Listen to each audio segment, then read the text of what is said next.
knows what you should be doing, even though they don't know your life, your stories, your desires, your fears, your family, your obligations. I'm hoping this podcast gives you the opportunity to think about what you want, to listen to your still small voice.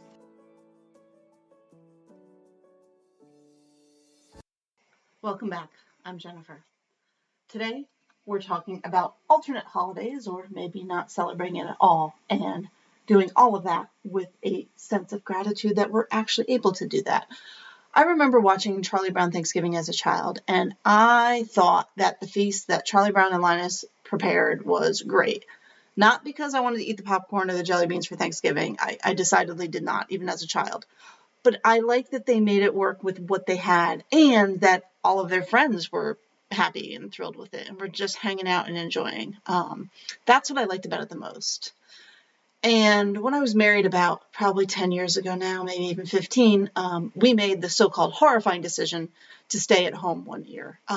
We were about 10 hours away from family, and usually every holiday season we drive up and see family and inevitably spend our entire holiday in the car, driving from anywhere between 4 to 6 houses and spending 8 to 10 hours in the car while we were there, and then having to drive back. When we made the decision, our family was a little bummed, but they understand. But the worst kind of response we got was from our friends at church. They felt awful for us, and we had to constantly turn down invites as graciously and patiently as possible that we were going to spend the holidays just the three of us, him, I, and the dog. And you know what? I haven't been able to let go of that sort of holiday ever since. When I got divorced, I went even more extreme.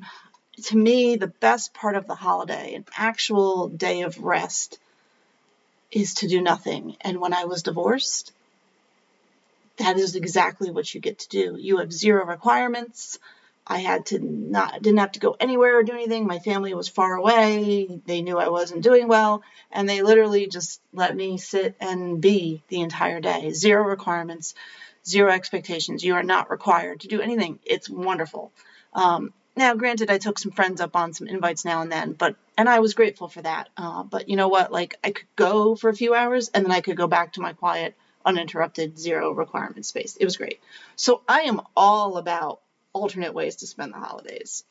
Not just this time of year, but year round. It's just that this time of year, we have like just so many shoved into this end of the year. And they're the ones, when you think of holidays, it comes to the top of mind. And these are the ones that are most specifically full of expectation and requirement. That if you're, if you do opt out or you decide to do something different, like everybody kind of loses their mind and suggests you're a Grinch and ungrateful. And I feel like that is pretty much the absolute opposite of people who are consciously thinking about and taking care of themselves over the holidays and doing what they need to do. Usually they're much more grateful. But I've started to hear a lot more stories being shared, and I'm very thankful, about people doing different things on the holidays. And people are spending more time articulating why they are making their choices against what has become quote unquote tradition, but what I call some of our most beloved marketing narratives. I know a lot of people who opt out, who change holidays into their own, and who refuse to acknowledge some, making it into a teaching moment, which I appreciate immensely. And all of these other alternatives that have come out and about, I feel like those are just as good, if not better, than the ones we have been fed by the ever elusive them, whose motives are usually more about money and control than giving thanks, being grateful, supporting family, supporting community, all of those things. So, and because I've just been so alternative for so long, quote unquote, alternative, which is really funny, it's made it much harder for me to kind of go back and do it for the loved ones who've come to rely on the routine and the food and the kind of things that they're expecting this time of year.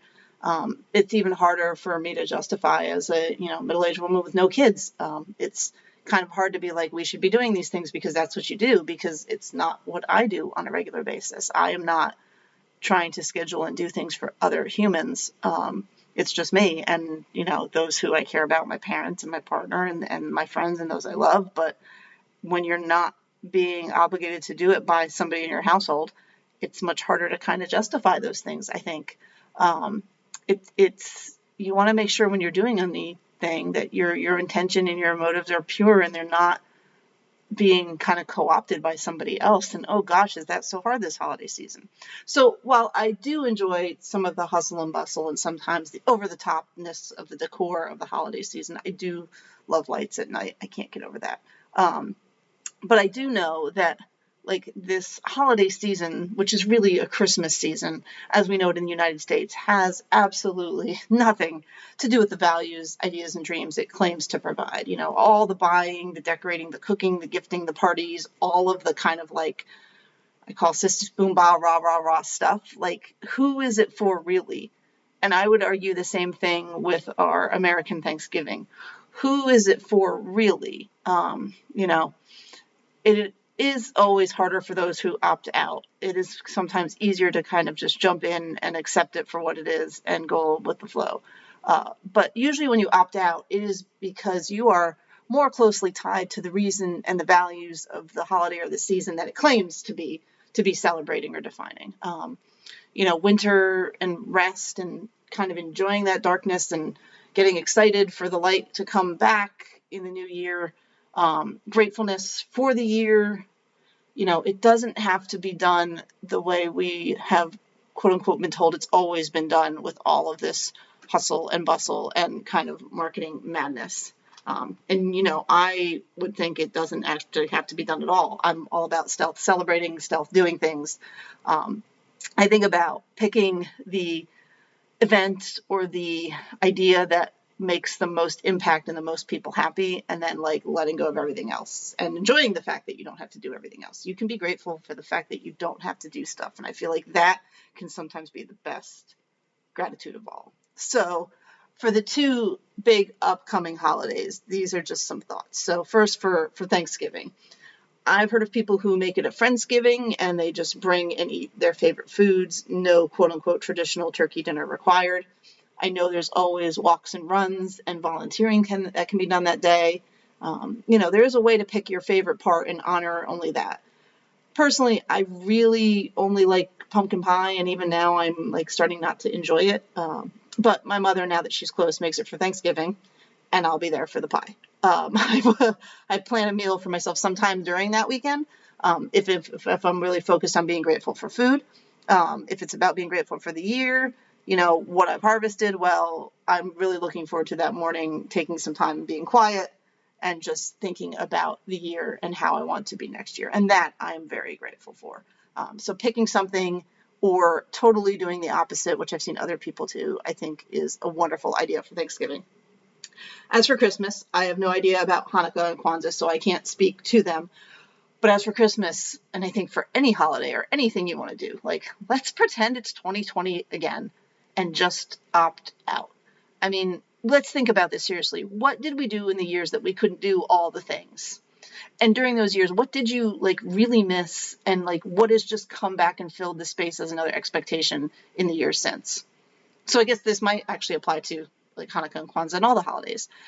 If you just focus on that, what is the one thing that you're like willing to do, and what else are you willing to ignore? So you can actually rest and enjoy and be present this quote unquote holiday season. At the other time, I think of, are there ways you can put your own touch to it so it feels like your holiday rather than the holiday you've been brought up to honor and abide by and be like this tradition. So to finish, back to Charlie Brown Thanksgiving, what kind of Thanksgiving is this, Chuck? And in my mind, when we opt out and do things our way and honor the reality of the season and the actual intention of what the holiday is for, it's an accurate one, a loving one, a real one, and without the push and pull of marketers, capitalism, and everyone else's preconceived notions. I love that even Charlie Brown had a little bit of that reveal at the end, that he's going to his grandparents' condo, and that, you know, standard picture of Thanksgiving just unraveled just a little bit even back then. And I think that can be part of the fun of the season as well. Let's watch and see how people are doing it differently, are kind of undermining it or really supporting it, but seemingly looking to undermine it and having a good time instead of being stressed by the expectations and the supposed standards that we are given for this time of year. So I want to thank y'all for joining me this season. We've got one more episode coming up right after Thanksgiving and then going into hibernation because it's what I do until the spring. So thank you all for joining me this season, and I'll see you for one more. Keep listening. Thank you for joining me today. If you enjoyed this episode, I'm so glad. And if you didn't, well, that's fine too. Thanks for giving it a try. You can do all the things if you so desire. You can subscribe, rate, review, follow, emoji, whatever it is you feel called to do. Please do what you feel called to do. If you take nothing else from this podcast, please take that. I do appreciate any feedback that you may have. You can reach out to me at my email address found in the show notes. Thank you so much.